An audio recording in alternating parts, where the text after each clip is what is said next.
Hello and welcome to a wet and windy West Wales. Today we are inside the slightly echoey conservatory and I thought it was time we had a bit of a crafting chat. So I've just put out my latest video, which was spinning the Castlemaine Moret. I'm going to talk a little bit more about that, and I've got some projects to share with you. If you're new here, my name is Becca and thank you so much for joining me. If you're an old friend, welcome back. Okay, so what am I going to do? Right, I thought I would share a project. This is the weaving I've been doing, and it's on my rigid header loom. And this is all my odds and ends and ugly yarn experiments and mistakes. And it will eventually be a dog blanket. Although it is quite amazing how just weaving turns what essentially was yarn I didn't like into something that I actually do quite like. And I'm just going to cut it in thirds and sew it together, and that's going to be her car blanket. So that's kind of what I've been doing. What else have I been doing? So a bit of dyeing with weeds, and I'm always not sure whether to share this kind of stuff on the channel because it's a bit random and I never quite know what I'm going to get, and it is just experiments. So I thought maybe I would do a sort of just a video on how to dye with weeds, and not necessarily kind of this one gets this color, this one gets this color, but just a general, sort of a method, and then you can do your own experimenting. But this was, what was this? Come on, brain. Dandelion. Yes, this was dandelion. So I've dyed with the dandelion flowers before, and you get a really lovely yellow with that. But this was the sort of the whole plant, not the roots, just the kind of the top of the plant, some flowers. And then I did an afterbath in, my brain is not working. What did I do an afterbath in? Come on, brain. No. Look it up in your book, love. That's what you've got your book for. Come on, engage brain. I did an afterbath in iron. Right, thank you. Yes, iron. So yeah, and I'm sort of trying to be very good and recording my experiments in my little dye journal that I have sort of stuck together with bits and pieces. It's a prototype. It will eventually form something a little more kind of not scrappy, but at the moment it's working fine. And yeah, so that's been quite good fun, and probably going to use this for blending. And this is, I'm not quite sure what that's going to be for. Something. I'll find a use for it.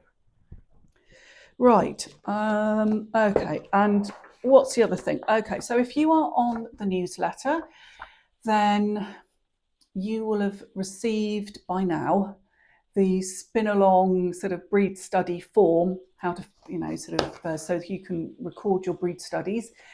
If you would like a copy of that, then if you sign up for the newsletter, and I will leave the link in the description, then you will get a copy of that. I mean, it's just literally a one-page kind of, use it however you like.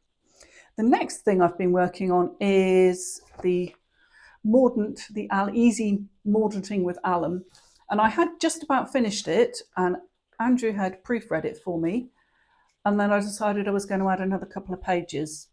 So it's on its way, but it's not quite done. Right, and I also have notes, but I'm going to start actually doing what I said I was going to do, and that's do some carding. Okay, so I've got my notes. Now, my last spin along was the Castle Milk Moret, and I shared that I found it quite a challenge. It has a very short staple length, and although I've been spinning for nearly 20 years, I've spun an awful lot of the same type of fibre, and I really haven't spun this sort of very short, fluffy stuff, and I struggled. And I did share that because, I have definitely, I've said it many times before. I am not the world authority on hand spinning. I just like sharing what I'm doing, my experiments, and I like to hear what other people are doing. So if you are working on something fun, do let us know in the comments below. On the sort of more how-to type of videos, it is always worth reading the comments, because there are some very experienced hand spinners who are so generous, and they do share a lot of their expertise, which is wonderful. So just looking down at my notes, the Howells left a message to say that they keep rare breeds, Soya and Shetland, and what they do is actually blend, because the Soya's got a very short staple length, the Shetland has a longer staple length, and they make up a blend, and that works really well. And also Resource Dragon, so g'day Resource Dragon, that's as far as I go with trying to do an Australian accent. It's really quite appalling. Anyway, yes, so Resource Dragon suggested blending, and yes, I think blend with a longer staple length fibre would definitely be a good thing to do, because it's a lovely colour. And I sort of said when I was doing it, it's really soft and fine, and I really liked the kind of knitted result. Just the spinning I found a bit of a challenge. So Jenny said, would you consider spinning in the grease? Or maybe she would consider spinning in the grease. Not a fan of spinning in the grease. If you have been here for any length of time at all, you will have heard me talking about how much I don't like spinning in the grease. But yeah, I think that might help as well. And then Vivian said that for her the best thing to do for a short staple length is to make rolags and spin long draw, which is what I'm going to do. She also suggested that drop spindle would work really well, or a supported spindle. And when I have to say, when I was spinning it, I did think, you know what, I think this is a good candidate for the drop spindle. But as I don't really like my drop spindle, I didn't do that. As I've said many times before, I did learn on a drop spindle. I think it's really important to try a drop spindle. It will teach you how to draft. It will teach you about controlling the twist. But as soon as I started spinning on a wheel, I was like, yeah, I'm not going to be a spindle spinner. And that has proved to be the case. I just, it just doesn't float my boat. And that's a very personal view. But hey, it's my channel. I can say anything I like. Yeah, so I thought I would share those. And as I said, always check the comments below the videos, because there's some really great information on them. And I really appreciate that people take the time to actually share their expertise. And, you know, and I say it all the time. I know I say this all the time. This is like my virtual crafting group. I used to love going to the spinning wheel in Clevedon, as it was, in North Somerset. And the lady who taught me to spin, Sarah Harris, they had a shop in Clevedon. They've now actually moved to Portishead, but they were in Clevedon. And I used to go along and, you know, a bit of evening spinning. And it was great because there's lots of spinners there. I mean, a bit like going to Guild. I couldn't get to Guild. I was working in catering at the time, so I always worked on a Saturday. And then when we were running our market stall, our farmers market stall, markets were always on a Saturday. So I could never go to Guild. But because Sarah used to have I'm sorry, I'm just picking out bits of VM. Because Sarah used to have her group in an evening, I could get there. And I learned a huge amount from other spinners by going there. So yeah, I miss that. So it's really great to be able to just sit here and play with a bit of wool. and for people to share their knowledge, which is incredibly generous. I think, having said in the last video, I didn't think I would spin this again. I actually think that I would blend it and spin it again, because it is such a lovely colour. And I really like coloured wools. I've always liked them. I mean, really, I used to spin an awful lot of Jacob, mainly because I used to help a friend of mine, college friend actually, and he had a small farm. And although he didn't go into catering, he carried on having a small farm. And I used to help him with the delightful tasks of dagging. Look that up. And yeah, dagging and worming and various things. He only had quite a small flock, so he didn't have a dog. So we used to kind of do it. He'd bucket trained them, and we had sort of a whole. Now the dog started barking. Back in a minute. So Millie was barking at a delivery man, as she does, but then that's her job, so I don't mind her doing that. So yes, delivery received. And what was I saying? Yes, about my friend's sheep. So Jacob, and so my payment for sort of helping with the sheep, and I was talking about, yes, we used to, sorry, lost my train of thought. Yeah, so we used to set up the hurdles, sheep hurdles, and my friend had bucket trained his sheep. So he used to kind of stand at the end of the kind of run that went into the barn, shake the bucket, and the sheep would all come running, and then I'd be behind and close the gates. And then we had a system of kind of smaller and smaller pens, so that you penned them, and then we'd do one sheep at a time. So big pen, one sheep, next pen, and when they were all done, open the gate out of the barn, and out they went again. So my payment for helping with this was my pick of the fleeces.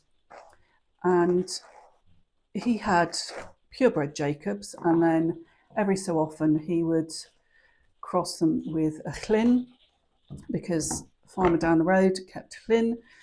So I had Jacob Llyn crosses and Llyn and Jacob. So that's really what I spun for years and years and years.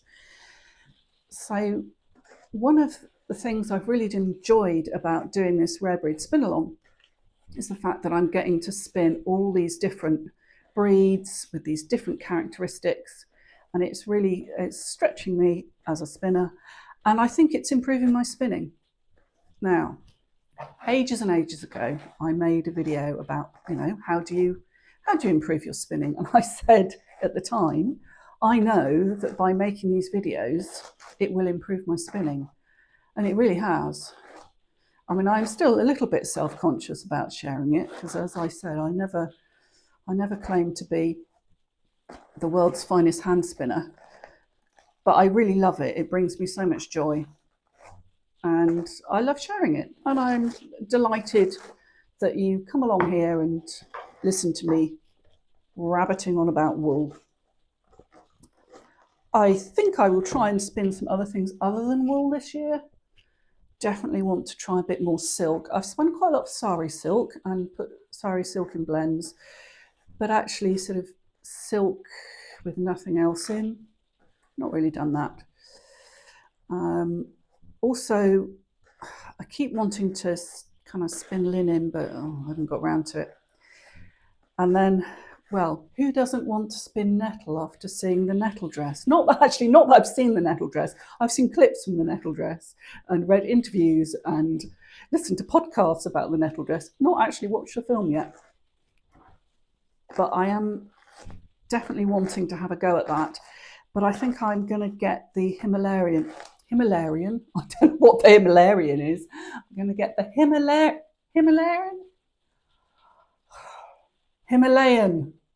thank you, Himalayan fibre, so that I don't have to have a house full of kind of half processed nettle fibre, because if you did that, it would never happen. So, and I'm pretty sure I've said that before as well. So I am repeating myself. But I think that would be a fun thing to do. And of course, you know, there's so much more wool to spin as well, isn't there?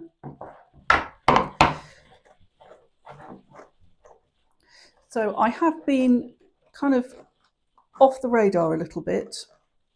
It's a busy time of the year, but as you can probably hear and see, it's raining. So not great for beekeeping and gardening. Hence why I've got time to film a video. I have also been playing with some illustrations. I did a 5-day challenge. Well, I'm right in the middle of doing a 5-day challenge of creating an illustration for a greetings card and then a couple of repeating patterns.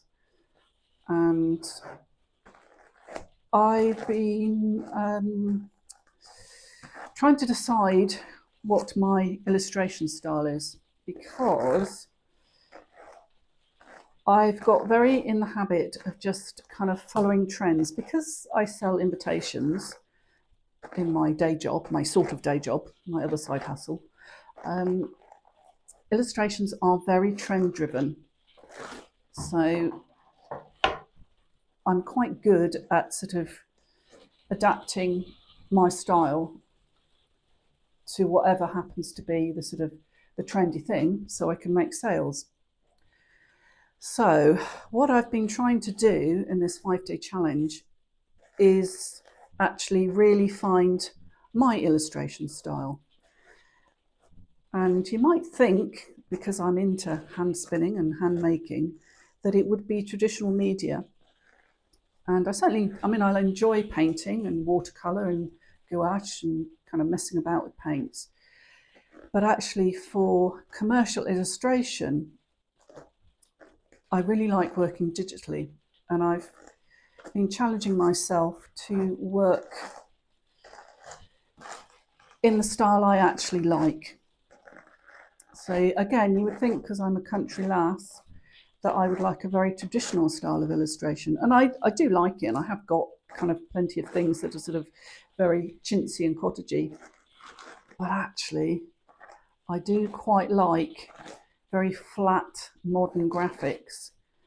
And so I have been challenging myself to actually create illustrations that I might actually buy myself, which, yeah, it's been good fun.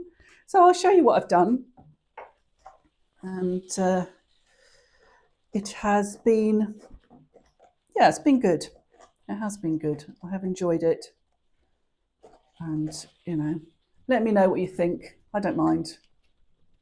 Weirdly, I get more nervous of people judging my watercolour and my very representational art than my stylised art, because I suppose it's stylised, so it doesn't really matter whether it looks like a specific flower. It is not supposed to look like a specific flower, is it? It's just, it's design, and it can be abstract, and I do like abstract, so yeah.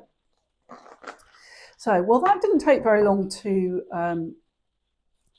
comb up. So comb up, no card. So that's going back in the basket, and I shall get on with spinning that up. So I just wanted to sort of pop in, really, say hello. I don't think there's going to be any vlog style video this week, mainly because I quite like to take you outside and vlog, and it's just rained, and it's going to rain probably until Easter, probably until the kids go back to school, and then probably it'll be delightful again. So I've got some more seeds coming for the dye garden, so I will share that in due course. But until next time, may your needles be swift and your yarns be soft.